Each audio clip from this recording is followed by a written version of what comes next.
Welcome to the deep dive. Our mission is pretty simple. We take your sources, your articles, your research, sometimes just unexpected notes, and we turn them into expertise you can use. And today's dive is a really fascinating one. It starts with, simple curiosity about a plant and spirals out into this huge lesson in global logistics and even luxury psychology. It really does. We're Yeah. looking at something that's both a living thing and, at the same time, this massive financial object. Exactly. And our source today is a blog post, just a simple post called Notes on Gardening.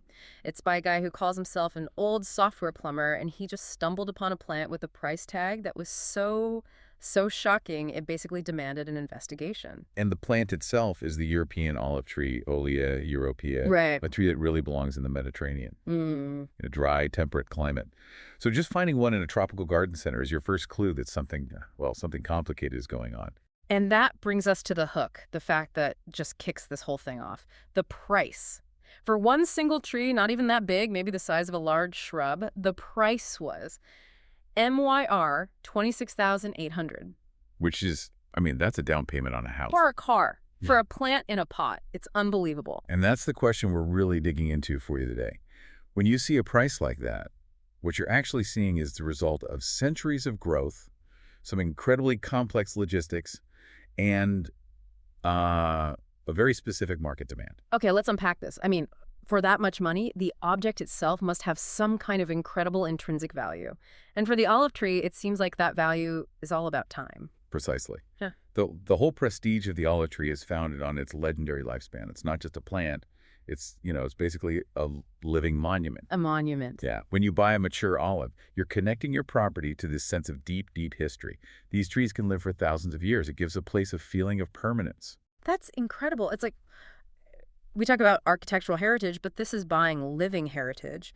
But is that age just a number, or does it show up physically in a way that makes you go, okay, I get the high price now? Oh, it absolutely does. Yeah. The aesthetic of these ancient trees is what makes them a luxury item.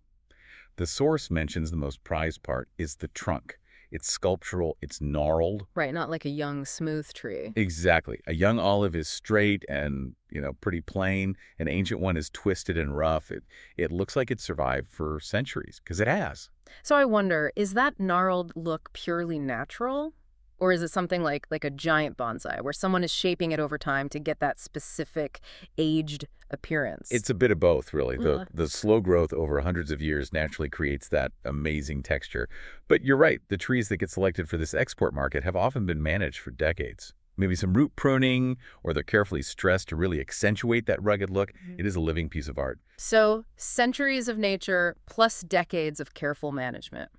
Okay, that's starting to make sense. And the blogger, he could see that history right there. Yeah. He estimated that this specific tree, the MYR 26,801, was probably between 100 and 300 years old, just based on its trunk. 100 to 300 years. Yeah. So the value is directly tied to that visible age, to the story it tells. Okay, so we've got the intrinsic value down. You're buying maybe 3 centuries of growth. That explains why it's worth a lot, thousands maybe, but tens of thousands. That has to bring us to the logistics. Here's where it gets really interesting. As our software plumber might say, this is where the system complexity explodes. That's a great way to put it. The logistics premium is what takes that value and just multiplies it. You're deciding to move a 300-year-old artifact across the entire planet. That's a huge challenge. I would have thought the biggest cost was just, the heavy machinery, the cranes you'd need to dig up a root ball that big. Is the actual shipping part, is that really more expensive? Oh, yes. Without a doubt. The weight is a factor, sure, but it's the requirements for safe shipping that make the price just skyrocket. First, it's an imported species, so you've got customs certificates, high-value insurance. But the real cost, the one the source flags, is the need for refrigerated transport. Refrigerated. For a tree, that sounds incredibly expensive and energy intensive. Why would a tree that loves hot Mediterranean summers need to be refrigerated? It's all about minimizing shock. You're trying to keep the tree in a state of semi-dormancy to reduce its metabolism, reduce water loss, and prevent things like fungus or bacteria from taking hold inside a sealed container. You're essentially shipping it inside a perfect climate-controlled bubble, a big 40-foot container that's a digital twin of its cool, dry home environment. for the entire trip. So it's not just paying for a spot on a boat. You're paying for specialized infrastructure and constant monitoring for weeks, maybe months. That has to add a huge amount to the final cost. It does. And the risk is still there. If that refrigeration fails, or there's a delay at the port and he gets hit with sudden heat, you've just lost an irreplaceable centuries-old specimen. The insurance cost alone must be staggering. Because you can't just make another one. You can't just make another one. And the challenge doesn't even end when it arrives. It lands, it clears customs, and now you have to move this tree from its dry, temperate bubble into a humid tropical climate. That's a whole other problem. And that's the real botanical tightrope walk. You can't just plant it. The stress of that sudden humidity change would kill it in days. It has to go through this very delicate acclimatization period. What does that actually look like? It sounds like more than just giving it a little water. Oh, much more. It requires a controlled environment, like a highly engineered greenhouse. You start by gradually, very slowly, increasing its exposure to the new climate, adjusting humidity, monitoring the soil to prevent root rot, which is a huge danger for a Mediterranean plant in the tropics. And how long does that take? Months. Sometimes 6 to 12 months before that tree is stable enough to be sold. And that whole process must require a team of specialists, right? Not just general garden staff. So the cost of all that, the building, the skilled labor, the time, that's all baked into that final price tag. Exactly. The price reflects a guarantee, a promise that this artifact has survived the journey and is actually ready to be planted. You're paying to mitigate an extreme amount of risk. Okay, so we've got the intrinsic value, the ancient age, and we've got the massive logistical costs, the refrigerated shipping, the specialized care, but none of that matters if there isn't someone willing to actually pay for it all. That is the final piece of the puzzle. You only get a high price if there's a strong demand from people who, frankly, don't care about the price. And our source confirmed that market exists just by seeing who the buyers are. Right. The demand comes almost exclusively from luxury estate owners.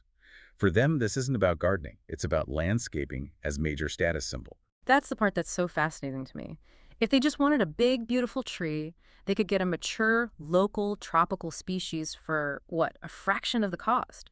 Why the obsession with the non-native olive? Because the olive tree says something that a local tree can't. It communicates a sense of permanence, of history, of, old world European taste. Oh, You could have a brand new modern luxury home that looks a bit, flashy. But if you surround it with 300-year-old trees that had to be specially imported, it instantly gives the whole property this feeling of historical gravitas. It's the ultimate design statement. It says, my property is so significant that I have anchored it with an artifact that took centuries to grow and cost a fortune to move here. It elevates the whole design. Absolutely. Think about the message. An ancient, gnarled olive tree suggests the estate has been there for generations, even if the house was just finished last year. It implies old money, inherited refinement, not just new money flash. For that specific buyer, the MYR 26,800 is just. It's part of the investment in crafting that narrative. It's the cost of buying instant history. So the price really is the story. It's the cost of time, the cost of this incredible systems engineering, which the blogger would appreciate, and the cost of acquiring status. It's a perfect storm of all three. And for anyone needing to get up to speed on this niche market, whether you're in real estate or design, that's the shortcut. Understanding it's about age, risk mitigation, and status. That's the deep dive. So what does this all mean? We started with the shock of a MYR 26,800 price tag on a shrub. And we've managed to reverse engineer that price into three core parts. First, there's the intrinsic value. Its ancient age, 1 to 300 years old, makes it a living artifact. Plus that prized aesthetic, the gnarled sculptural look. Then second, you have that massive logistics premium, the huge costs that come from it being an import that needs refrigerated transport, and then months of that delicate, high-tech acclimatization period to even survive in a new climate. And finally, the demand. The robust market of luxury estate owners who see these trees not just as plants, but as the ideal backdrop, a way to instantly signal permanence and refinement for their properties. It's an incredible look at how nature, when it intersects with global trade and high-end markets, becomes its own kind of economic system. It really is. And as we wrap up, it leaves us with one last thought to consider. If the whole value of these trees is tied to time, to the 100 or 300 years they spent slowly growing in one specific place, what's the long-term cost, environmentally and financially, of forcing these ancient things to live in a radically new environment? You're taking a piece of history and trying to sustain it indefinitely in a future it was never built for. That tension between ancient resilience and modern desire is definitely something to think about the next time you see a luxury garden.